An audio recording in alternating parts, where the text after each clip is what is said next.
بتبدأ مع راجل كان واقع على شط جزيرة فاضية ومغمى عليه، ولما فاق لقى نفسه لوحده خالص في مكان ما فيهوش أي حد غير البحر اللي حواليه من كل مكان. وأول ما قام وبص حواليه اتصدم، لأن كل اللي معاه من صحابه كانوا مرميين على الشط من غير أي حركة، ولما جري عليهم اكتشف إنهم خلاص ماتوا وهو الوحيد اللي فضل عايش. وفي اللحظة دي بس بدأ يستوعب إنه عالق في جزيرة مفيش منها أي هروب، وإن اللي جاي أصعب بكتير. والراجل ده كان طالع في رحلة بحر من فترة مع صحابه على مركب كبير، ولكن فجأة الدنيا اتقلبت عليهم وطلع عليهم إعصار ضخم قلب المركب كله وغرقه وسط البحر. وبعد ما نجا بالعافيه فضل عايش على الجزيره دي وابتدى يتعامل مع الوضع الصعب ده. وفي يوم من الايام راح يدفن اللي كان معاه بنفسه على الشط، وبعدها كان بيبات فوق شجره علشان يحمي نفسه بالليل. والصبح صحي على صوت البحر وبص لقى جزء من المركب بتاعه لسه طافي قريب من الشط، فقرر انه يروح يشوفه. وعام في الميه بالعافيه لحد ما وصل، وبدا يدور جوه المركب على اي حاجه تنفعه علشان يعيش، واخد كل اللي يقدر يشيله. واثناء ما هو جوه المركب سمع صوت غريب، فمسك فاس بسرعه وكسر الباب، ولما فتح لقى كلبه هو اللي كان عايش، فاخده معاه وبداوا يعيشوا سوا. وعملوا مركب صغير من الخشب وشالوا عليه اللي قدروا عليه من اكل وادوات، ورجعوا تاني للشط. والايام كانت صعبه، والاكل اللي كان معاه يا دوب يكفي ايام قليله، ومفيش اي امل قريب في ان اي حد ينقذه. فقرر انه يسيب الكلب في مكانه ويدور لوحده على اي طريق يخرجه من الجزيره. وعدى الغابه كلها ولف لحد ما وصل الناحيه التانيه، ولكن اتصدم ان مفيش قدامه غير البحر تاني ومفيش اي مخرج خالص. ووقتها فقد الامل وقعد الوقت يعدي عليه، والايام بقت شهور وهو عايش على امل ضعيف ان اي مركب يعدي وينقذه. لحد ما في يوم من الايام وهو واقف مع كلبه على الشط سمع صوت نباح جامد، وبص لقى سفينه كبيره معديه قدامهم، فجري بكل قوته وبدا يولع نار ويحاول يلفت نظرهم، ولكن النار كانت ضعيفه ومش بتكمل بسرعه. فحاول حتى انه يعمل صوت او يعمل اي حاجه تشتت انتباههم، ولكن الموج والصوت العالي ضيع كل حاجه، والسفينه بدات تبعد واحده واحده. وفي اللحظه دي حس ان امله الاخير بيضيع قدامه، فبدون تفكير نط في الميه وابتدى يعوم ناحيتهم وهو بيحاول يلحقهم باي طريقه، وراح بكل قوته ناحيه السفينه، ولكن الموج كان اقوى منه بكتير وكان بيرجعه لورا كل مره. والسفينه بدات تبعد لحد ما بقت نقطه صغيره وبعد كده اختفت خالص. وروبن وقع على الشط تعبان ومكسور وحزنه كان واضح جدا، وحتى كلبه جاك حس بيه وفضل ينبح كانه هو كمان فقد الامل. والليل كله روبن قعد يبص للسماء من غير ما يعرف يعمل ايه ومفيش اي امل قدامه، فبدا يفكر انه لازم يعيش باي طريقه. فجمع خشب وعمل لنفسه مكان بسيط يبات فيه، وبعد مجهود كبير قدر يظبط كوخ صغير يعيش فيه. ومن هنا حياته بدأت تمشي بشكل شبه ثابت، الصبح بيدور على الأكل، وبالنهار بيصلح مكانه بيظبطه، وبالليل بيقعد على البحر مع جاك مستني أي حد ينقذه.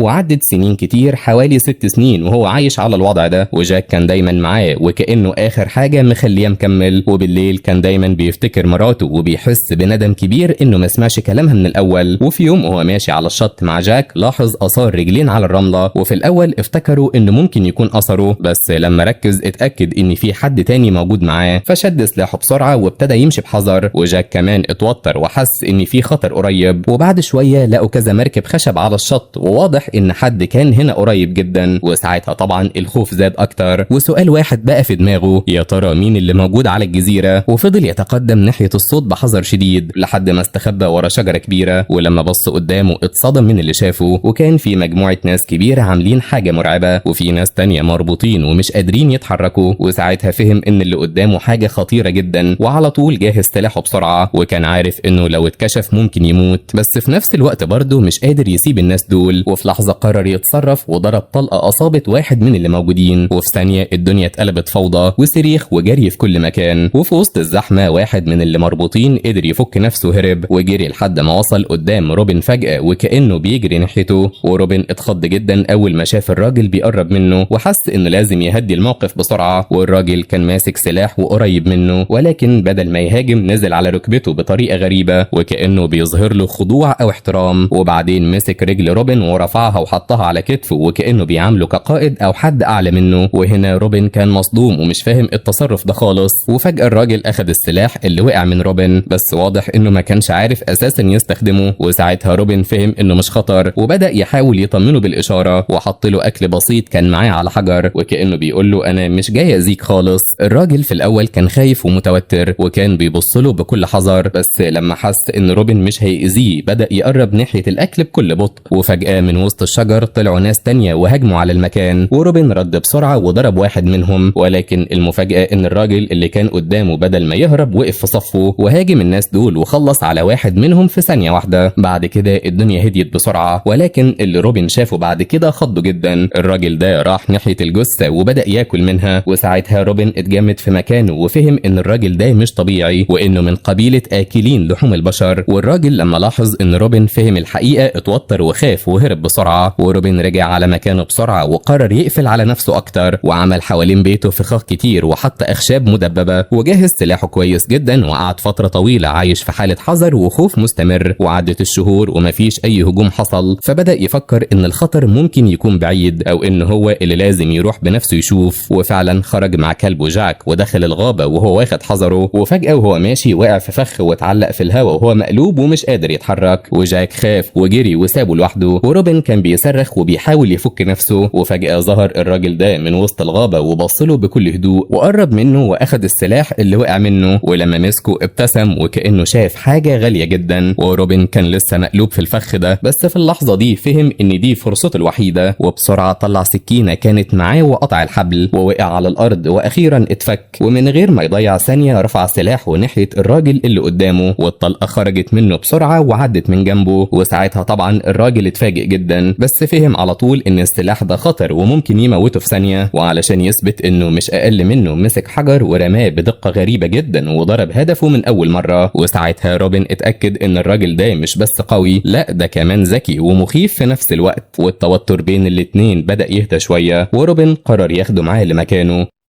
والليلة دي قعدوا مع بعض وأكلوا، والأول مرة روبن حس إن الوحدة اللي عايش فيها بقالها سنين بدأت تخف شوية، بس برضه كان جواه حذر فخلاه مربوط احتياطي. وتاني يوم الصبح روبن صحي على مشهد غريب جدا، ولقى الراجل واقف قدامه ومعاه أكل ومفيش أي نية للأذى خالص. والموقف ده خلاه يبدأ يطمن واحدة واحدة، ففكوا واعتبروا من اللحظة دي هو صديقه، وبعد كده سماه هانتر. ومع الأيام العلاقة بينهم بقت أقوى بكتير، وروبن بدأ يعلمه الكلام. والمفاجأة إن هانتر كان بيتعلم بسرعة جدا وكأنه فاهم كل حاجة من غير أي مجهود، وبعد وقت قصير بقوا يفهموا بعض كويس. وبقى هانتر مش مجرد غريب، لا ده بقى أقرب حد لروبن في الجزيرة، وبقوا يشتغلوا مع بعض ويصطادوا ويعيشوا وكأنهم فريق واحد. وحياتهم بدأت تهدى وتتحسن شوية بشوية. وفي ليلة وهم قاعدين جنب النار الكلام دخل في سيرة الحياة وطريقة تفكير كل واحد فيهم، وظهر إن كل واحد شاف الدنيا بشكل مختلف تماما، وحاولوا يفهموا بعض بس الكلام اتطور بسرعة لخناقة.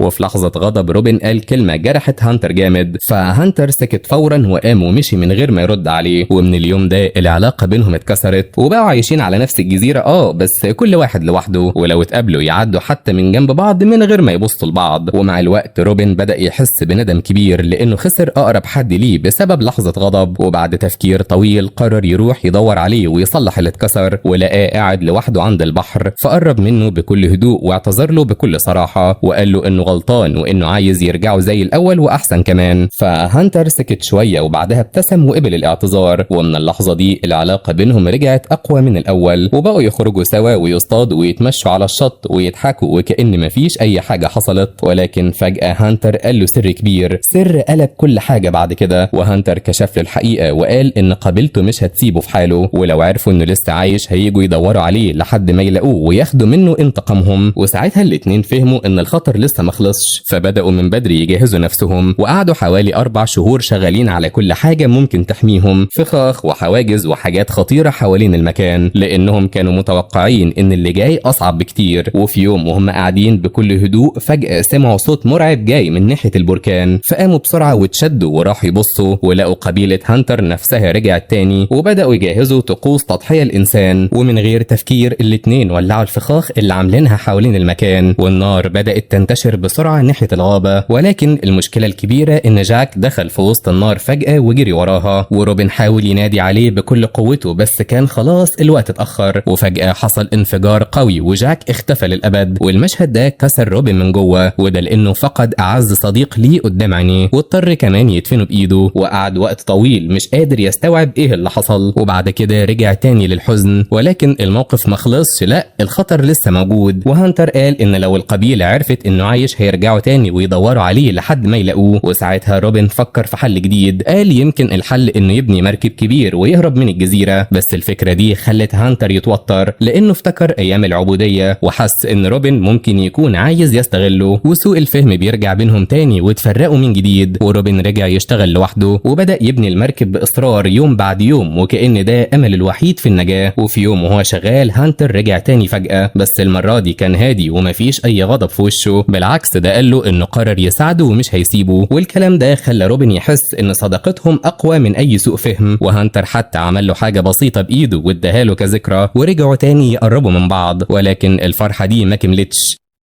وتاني يوم حصلت عاصفة عنيفة جدا. الرياح كانت قوية بشكل مرعب ومفيش وقت حتى انهم يهربوا، وحاولوا يحموا نفسهم وحطوا الحيوانات في مكان آمن واستخبوا في كوخ ضعيف وكانوا مستنيين العاصفة تعدي. ولكن العاصفة كانت أقوى من كل حاجة، والمركب اللي كانوا بيبنوه اتفك ووقع في المية وكمان اتدمر. والصبح أول ما خرجوا لقوا الجزيرة كلها متدمرة، شجر متكسر وأرض مقلوبة وكل حاجة حرفيا اتدمرت، وكمان كل الحيوانات ماتت في العاصفة. والأصعب إن المركب الوحيد اللي كانوا معتمدين عليه اختفى تماما. بس رغم كل ده ما كانش عندهم وقت للحزن، لان القمر خلاص كان قرب يكتمل، وده معناه ان في خطر جديد على وشك انه يبدأ. والليل كان بيقرب عليهم واحدة واحدة، وكانوا عارفين ان قبيلة آكلين لحوم البشر ممكن ترجع في اي وقت. وعلشان كده روبن وهانتر قرروا يحولوا الجزيرة كلها لساحة قتال، وفي كل مكان عملوا فخاخ وحواجز وموانع وجهزوا اماكن للاختباء. وروبن كمان اخترع سلاح بسيط يقدر يهاجم من ورا من غير ما يظهر. وفي ليلة اكتمال القمر روبن غير شكله وحاول يتنكر علشان يبقى شبه أفراد القبيلة، وبعدين استخدم صوت معين علشان يجذبهم ناحية الفخاخ اللي حطها. وفي الأول الخطة كانت ماشية كويس جدا، والناس فعلا بدأت تتجمع في المكان. ولما وصلوا عند قبر جاك اتصرفوا بعنف وبدأوا يحفروا ويهدوا المكان، وده خلى روبن يغضب جدا. وبعدها لما قربوا من كوخهم روبن فجأة قطع الحبال اللي ماسكة الفخاخ، وفي ثواني الدنيا كلها اتقلبت فوضى وكل اللي دخلوا وقعوا في الفخاخ. وفجأة حصل انفجار كبير حوالين المكان، وعدد كبير منهم وقعوا في لحظة واحدة. وفي البداية افتكروا انهم كسبوا المعركة، ولكن فجأة مجموعة تانية طلعت من الغابة وهجمت عليهم، وسهم جاي ضرب روبن جامد. وهانتر ما استحملش يشوف صاحبه بيتألم، فهجم على واحد من المهاجمين وقتله فورا. وبسرعة شال السهم من جسم روبن وجري بيه على الغابة يدور على اي اعشاب تساعده. وبالفعل لقى شوية اعشاب وحاول يعالجه، ولكن حالة روبن كانت بتسوء يوم بعد يوم، والجروح كانت خطيرة جدا والعدوى بدأت تنتشر في جسمه، وكان واضح ان حياته خلاص في خطر. وهانتر قرر ياخده لقبيلته علشان ينقذه مهما حصل. ولما وصلوا هناك القبيلة كلها اتلمت حواليهم وفكروا ان روبن عدو، لان قبل كده حصل هجوم عليهم من ناس غريبة، بس كان في قانون عندهم بيمنع قتل المريض فاضطروا انهم يعالجوه. ولكن في نفس الوقت اتقرر قرار خطير، اول ما روبن يتحسن لازم يقابل هانتر في قتال اخير. وقالوا ان في القتال ده واحد بس هو اللي لازم يعيش. وبعد 6 ايام اخيرا اليوم ده جه، وروبن وهانتر وقفوا قدام بعض في ساحة قتال مشتعلة بالنار تحتهم، واي حركة غلط كانت ممكن توديهم للموت فورا. والاتنين كانوا واقفين قدام بعض، وكل واحد عارف ان دي ممكن تكون اخر لحظة بينهم. وبكده خلاص المواجهة بدأت، وروبن وهانتر دخلوا في قتال صعب جدا، وكل واحد فيهم بيحاول يثبت نفسه. بس روبن كانت جروحه تقيلة ومش قادر يكمل، وفي لحظة السكينة وقعت من ايده، وساعتها فهم ان خلاص مفيش قدامه اي حل. وبص لهانتر وقال له انه يخلص عليه، وده لانه مش قادر يعيش اكتر من كده. ولكن هانتر رفض تماما، والاتنين بقوا في موقف مستحيل، ولو مفيش قرار الاتنين ممكن يموتوا. ومع الضغط هانتر اضطر يرفع سلاحه علشان ينهي القتال، ولكن قبل ما يعمل اي حاجة رصاصة جت فجأة من بعيد وضربته هو. وفي ثانية واحدة هانتر وقع في حضن روبن، وكل حاجة اتقلبت بشكل صادم. وفي نفس اللحظة حصل هجوم كبير، وناس جدد دخلوا المكان وسيطروا على كل حاجة وخلصوا على الصراع اللي كان شغال ده.